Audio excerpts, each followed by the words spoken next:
La plupart des potagistes l'ignorent et pourtant en novembre, il y a 5 gestes essentiels qui permettent vraiment d'augmenter la productivité de son potager d'hiver.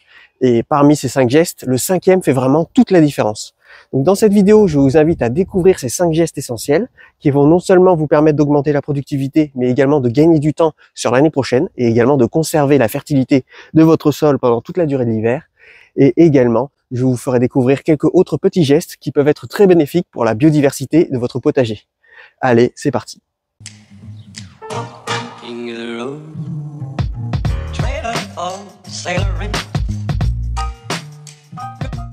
Quel est le point en commun qu'ont la majeure partie des légumes que l'on cultive pendant la durée de l'hiver? Eh bien, je vous le mets dans le mille, la majeure partie de ces légumes sont des légumes-feuilles. Par exemple, ici, nous avons 4 salades qui sont des légumes-feuilles, nous avons 2 choux qui sont également des légumes-feuilles, et nous avons une blette qui est également un légume-feuille. Et qu'est-ce qui favorise le plus la croissance du feuillage des végétaux? Eh bien, c'est l'azote. Donc là, on va fabriquer un engrais à base d'azote très puissant qui va permettre de donner un coup de boost à tous ces légumes. Pour fabriquer notre engrais azoté ultra puissant, on va prendre une bouteille de 2 litres d'urine. Alors, elle est remplie de moitié, donc ça fait 1 litre d'urine. Dans l'urine, il y a de l'urée qui se transforme en ammoniac. C'est l'odeur que l'on peut sentir. J'ai déjà fait d'ailleurs une vidéo là-dessus. Donc cette odeur, c'est l'urée qui s'est transformée en ammoniac.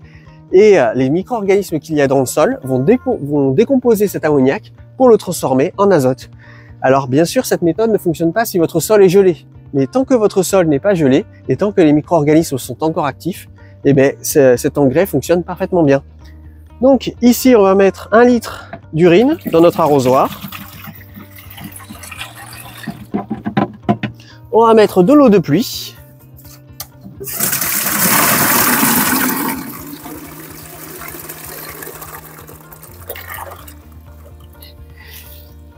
Et voilà, et là notre engrais est prêt. Et il ne nous reste plus qu'à arroser un petit peu chaque culture. Voilà, pas besoin d'en mettre des tonnes pour pouvoir donner un coup de boost.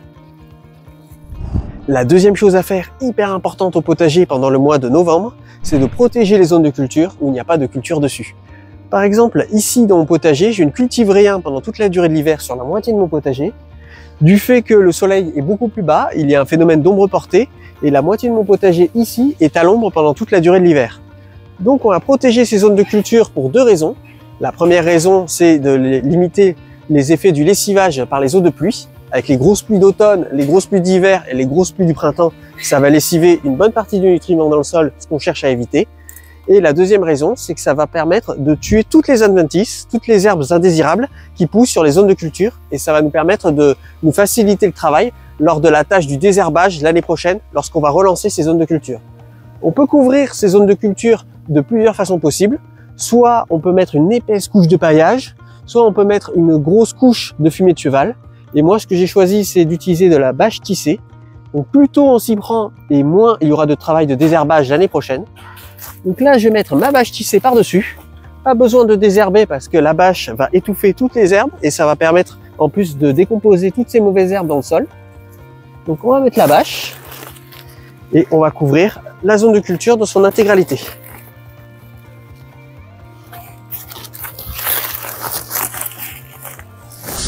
Voilà ce que ça donne. Là, cette zone de mon potager ne risque pas d'attraper froid pendant cet hiver. N'hésitez pas à faire dépasser la bâche sur les allées. Tant pis si ça désherbe un petit peu les allées, mais au moins votre zone de culture sera bien protégée. Et puis vous inquiétez pas, ça va vite repousser. Et aussi, n'hésitez pas à mettre de gros poids, de grosses charges lourdes pour pouvoir bien maintenir la bâche, pour éviter qu'elle parte à la moindre bourrasque de vent. Comme ici, j'ai mis des gros plots en béton. Et là, ça risque de ne pas bouger. La troisième chose à faire au potager au mois de novembre, c'est de boucher les trous. C'est-à-dire qu'au fur et à mesure, il y a des cultures qui vont disparaître. Comme là, par exemple, ici, les œillets d'Inde vont finir par disparaître. Et on va remplacer ces cultures par des nouvelles cultures. Donc je fais pousser en permanence pendant toute la durée de l'hiver, ici une jardinière à salade dans ma serre. Vous pouvez également la faire pousser derrière une fenêtre ou sous une véranda.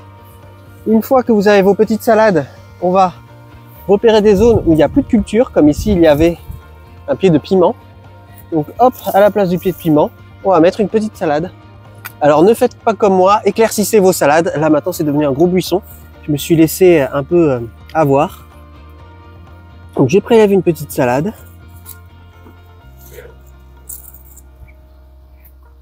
Et je la plante ici. Alors quand on plante une salade, il faut bien faire attention que le niveau de la terre s'arrête au niveau du collet. Il ne faut pas que la terre aille trop haut, sinon la salade ne se développera pas correctement. Il y a même une micro-salade qui pousse, pour l'enlever. Donc on la plante. Alors, moi j'utilise une petite fourchette. Voilà, j'ai en planté une autre ici. On va prendre une autre petite salade.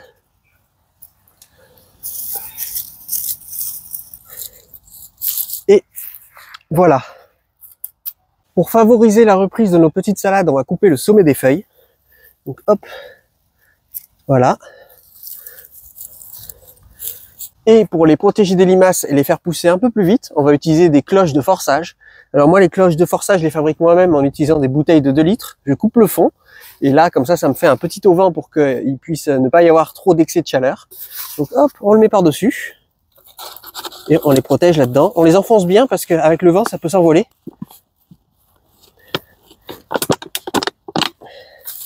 Voilà. Et il n'y a plus qu'à faire ça dans tout le potager. Voilà, il y a plein de petites bouteilles un peu partout, avec des nouvelles salades à l'intérieur. Voilà, si vous vous demandiez à quoi servaient les petites bouteilles, maintenant vous savez pourquoi. Bien entendu, on choisit des salades de variété hivernale, et j'ai rien planté autour des choux, parce que les choux vont prendre une sacrée place. Vous voyez, j'ai laissé pas mal d'espace. Là, là-bas, les salades sont plutôt éloignées du chou. Pareil pour les autres choux. Voilà, j'ai laissé beaucoup d'espace autour. Et la quatrième chose à faire au potager, avant la chose la plus importante à faire, eh ben, c'est le retour malheureusement du désherbage. Vous pensiez être tranquille cet été, mais malheureusement avec le retour des pluies, plein de graines d'herbe se sont mis à germer. Donc avant que le système racinaire s'enfonce trop profondément, on va les retirer. Donc, hop, vous voyez, on retire tout ce qui traîne des zones de culture. Et ça, c'est un travail qu'il va falloir faire pendant toute la durée de l'hiver pour être plus tranquille au printemps. Si vous avez comme moi désherbé également les allées, une couche de paillage après avoir désherbé serait la bienvenue. Et là déjà, vous voyez, il y a plein de petites choses à retirer.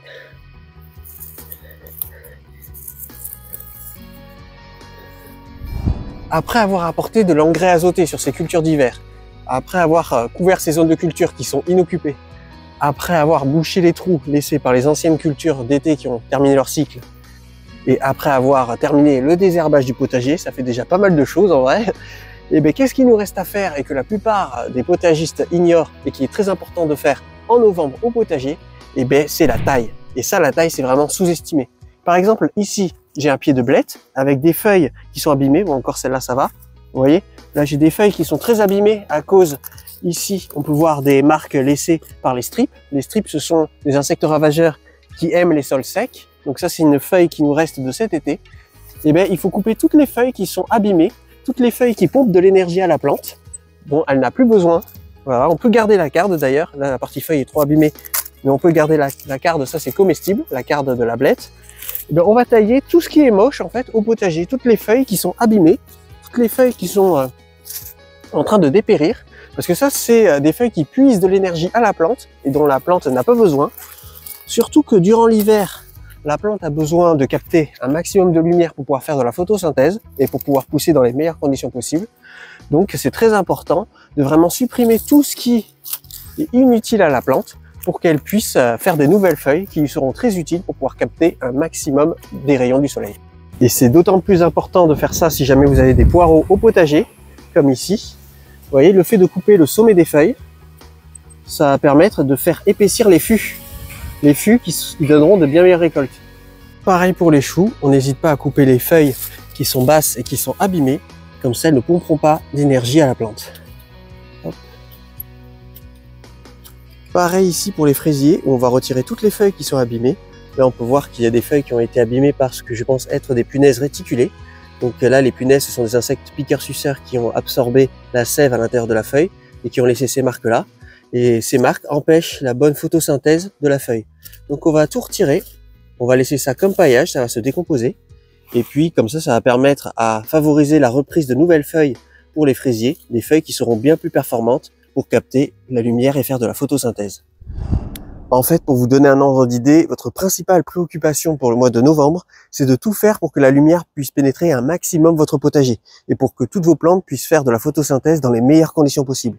C'est ça qui aura un réel impact sur vos récoltes que vous effectuerez en janvier, en février et en mars.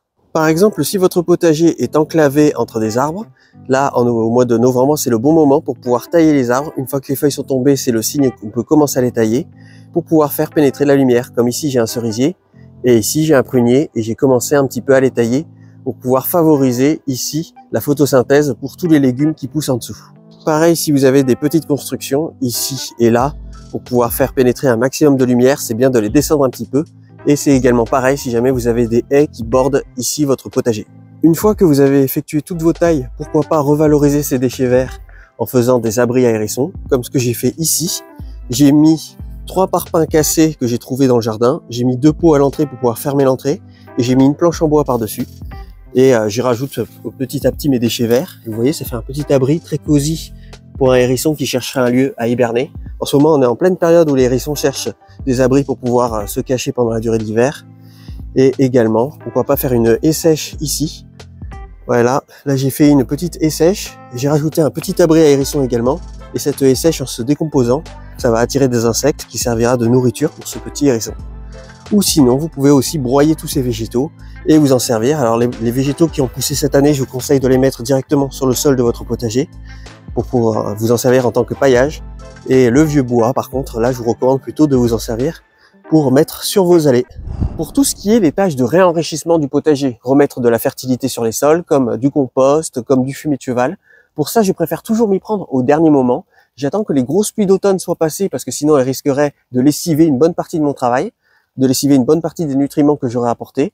Et ça, je préfère toujours m'y prendre vraiment au dernier moment, en décembre, en janvier, en février, mais jamais en novembre, parce qu'en novembre, ce serait une grosse perte de temps et d'énergie inutilement.